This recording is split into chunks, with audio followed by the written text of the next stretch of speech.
ನಮಸ್ಕಾರ ಸ್ನೇಹಿತರೆ, welcome back to my YouTube channel. ಇವತ್ತಿನ ನನ್ನ ಗೋಕುಲ ಸಂಚಿಕೆಯಲ್ಲಿ ಏನಾಗುತ್ತೆ ಅಂತ ಅನ್ಕೊಂಬರೋಣ.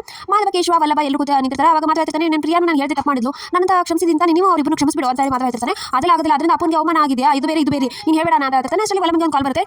ಇಷ್ಟೊತ್ತಲ್ಲಿ ಏನು ಅಂತ, ಇಲ್ಲ ನಾ ಒಂದು ಮಡಿಕೇರಿಗೆ ಹೋಗೋದು ಬಂದಿದೆ, ಹೋಗ್ಬರ್ತೀನಿ ಅಂತ. 1,500 ಇಷ್ಟೊಂದು ಆಗ್ತಿದ್ಯಾ? ಹೌದು, ನಾವು 1,500 ಏನು ತಿಳ್ಕೊಂಡಿದ್ದೆ ಅಂತ ಅಲ್ಲಿಂದ ಹೊರತಾನೆ. ಮಾಧವ, ಹೌದು ನನಗೆ ದುಡ್ಡು ಅಡ್ಜಸ್ಟ್ ಮಾಡಿದ್ರಿ ಕೊಡಕ್ಕೆ ಅಂತ ಕೇಳ್ತಾರೆ. ಚಂದ್ರಮಾನ ಇದಕ್ಕೆಲ್ಲ ಮೇನ್ ಲೀಡು ಅಂತ ಹೇಳಿ ಅಲ್ಲಿಂದ ಹೊರಟೋಗ್ಬಿಡ್ತಾರೆ. ಆಮೇಲೆ ಈತ ಚಂದ್ರಕಾಂತ್ ಬೇಜಾರಿಂದ ಕೂತಿರ್ತಾನೆ.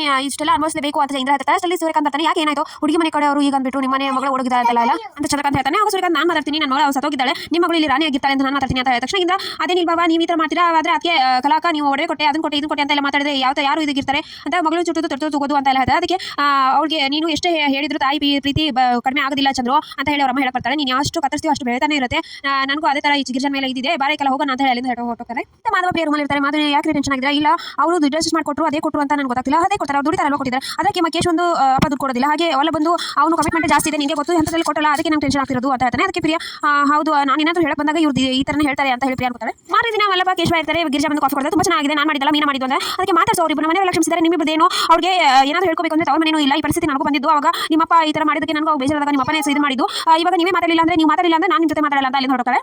ಮೀನಾ ಆಫೀಸ್ಗೆ ಹೊರಟಿರ್ತಾರೆ. ಅಷ್ಟೇ ನನ್ನ ಕೂಡ ಹೊರಡ್ತಾನೆ. ಆಫೀಸ್ಗೆ ಹೋಗ್ತೀನಿ ಅಂತ ಇದ್ರು ಕೇಳಿಸ್ದಂಗೆ ಹೋಗ್ಬಿಡ್ತಾನೆ. ಅದಕ್ಕೆ ಮೀನಾ ಬೇಜಾರಿಂದ ಮಾತಾಡ್ಕೊಂಡು ಹೋಗ್ತಾರೆ. ಯಾಕೆ ಏನಾಯ್ತು, ಆಫೀಸ್ಗೆ ಹೋಗ್ಬಿಟ್ಟು ಬಂದೆ, ಇಲ್ಲ ನಂಗೆ ಯಾಕೋ ಹೋಗಕ್ಕೆ ಮನಸ್ಸೇ ಇಲ್ಲ, ಮಾವ ನನ್ನ ಹತ್ರ ಮಾತಾಡ್ತಾನೆ ಇಲ್ಲ, ಕ್ಷಮಿಸೇ ಇಲ್ಲ, ನನಗೆ ಅದಕ್ಕೆ ತುಂಬಾ ಬೇಜಾರಾಗ್ತಿದೆ ಅಂತ. ನಿಮ್ಮ ಮಾವನ ಇದು ಗೊತ್ತಿಲ್ವಾ, ಒಂದಲ್ಲ ನನ್ನ ಕ್ಷಮಿಸ್ತಾರೆ ಇರು, ಇವಾಗ ಕೋಪ ಇನ್ನೂ ತಂಗಾಗಿಲ್ಲ ಅಂತ ಗಿರ್ಜಾ ಹೇಳ್ತಾರೆ. ಹೌದು ಪ್ರಿಯಾ ಕೂಡ ಹೇಳ್ತಾಳೆ, ಹೌದು ಮೀನಾ ನೀನು ಫೇವರೇಟ್ ಸೊಸೆ ಅಲ್ವಾ, ನಿನ್ನ ಕ್ಷಮಿಸೇ ಕಮಿಸ್ತಾರೆ ಅಂತ ಪ್ರಿಯಾ ಕೂಡ ಹೇಳ್ತಾರೆ. ಇಲ್ಲ ನಾನು ಹೊಸದಾಗಿ ಬಂದಾಗ ಮಾವ ಎಷ್ಟೊಂದು ಇದನ್ನ ಮಾಡಿ ಆಮೇಲೆ ಖುಷಿಯಿಂದ ಒಳಗೆ ಕರ್ಕೊಂಡ್ರು, ಅವಾಗ ನನಗೆ ಅಮ್ಮ ಅಪ್ಪ ಇಬ್ಬರು ಸಿಕ್ಕರು ಅನ್ಕೊಂಡೆ, ಇವಾಗ ನಾನೆಲ್ಲೋ ಕಳೆದೋಗ್ಬಿಟ್ಟಿನಿ ಅನಿಸ್ತಾ ಇದೆ ನನಗೆ ಅಂತ ಗಿರ್ಜಾ ಮೀನಾ ಬೇಜಾರಿಂದ ಹೇಳ್ತಾಳೆ.